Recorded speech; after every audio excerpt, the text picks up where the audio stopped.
Hey guys, it's Tom Box here coming at you with a card discussion about Blasting Wire. A card coming out, a trap card coming out in the set of Circuit Breaker. Now, this card is obviously the successor to Blasting Fuse. They have similar card art with Cannon Soldier. Well, the first one, Cannon Soldier, was trying to run away from a line of fire. This one, Cannon Soldier is a bit tied up. Maybe he doesn't know what's going on, but alright, let's read this card effect. Activate this face down card by targeting one card in this card's column. And semicolon, destroy it. Okay, well, very flexible card right off the bat. And this card actually reintroduces the age-old effects and the age-old mechanic of using the columns as a part of a card effect.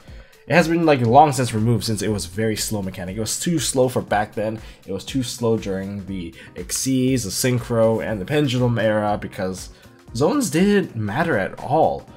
And because zones matter so much now, ground collapses are basically bought out in most places. Maybe there are a couple left now. I haven't really checked since, well, it got bought out during YCS Seattle's time. But this is a really good reintroduction because Lynx and Yu-Gi-Oh! VRAINS or VRAINS is going to, well, bring back this mechanic, and it's actually going to be a core mechanic in the game. Since zoning is so important for Lynx, I think that was the biggest tell.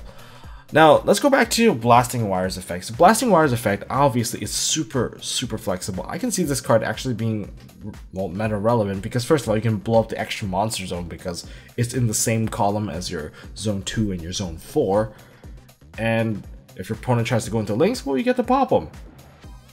Not only that, it adds another level of misplay into the game. If you set cards, if you're playing based off of set the center zone at all times, your opponent can set in the center zone and just screw you over. So now you're playing a game of chicken with your opponent now, where if they set in one column, you're never going to play in the same column. And that's kind of funny because once you run out of the columns, what do? Well, you'll be forced to play into those columns and potentially losing very valuable cards. This is costless destruction. It's condition based because the targeting is very narrow. But at the same time, if you run into this, it's gonna be very fun. It's like, haha, you just stepped into my actual trap card. I literally planted a trap in this row and you ran into it.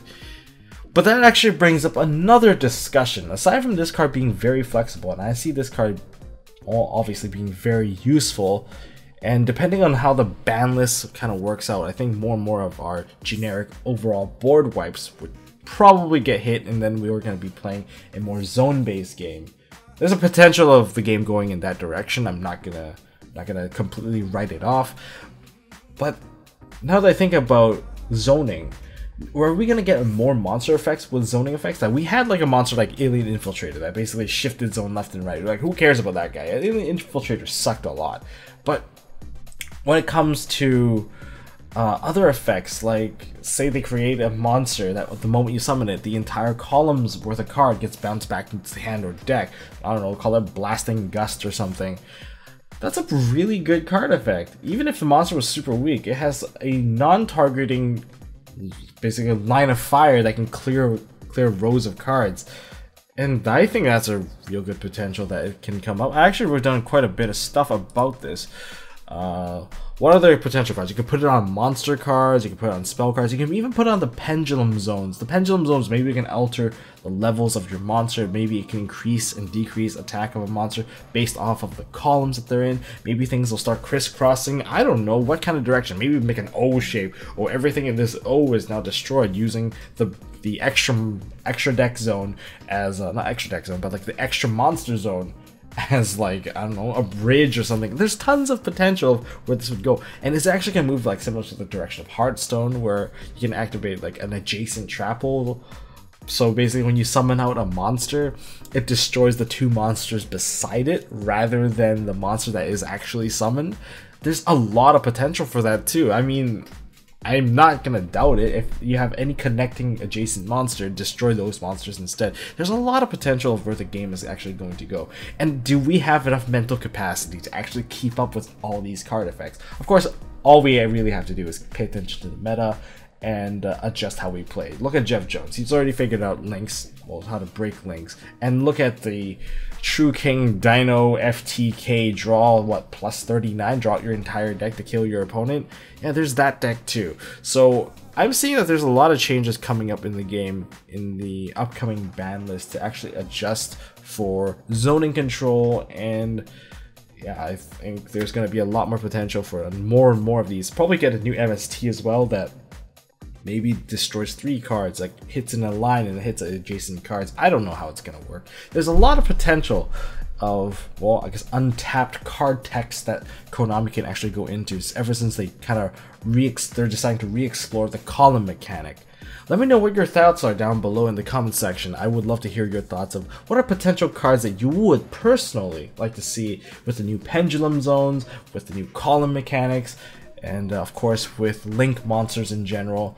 How are they gonna be affected by this? Like, this card is very, very generic. This is like one of those cards that I would say I would want 3 of right now, just because it has such good potential to be read in the side deck, it can be in the main deck. It's just is so generic and so condition free that I want this as a potential out for maybe some of the meta stuff coming up. But until then, I'm proceeding to the end phase.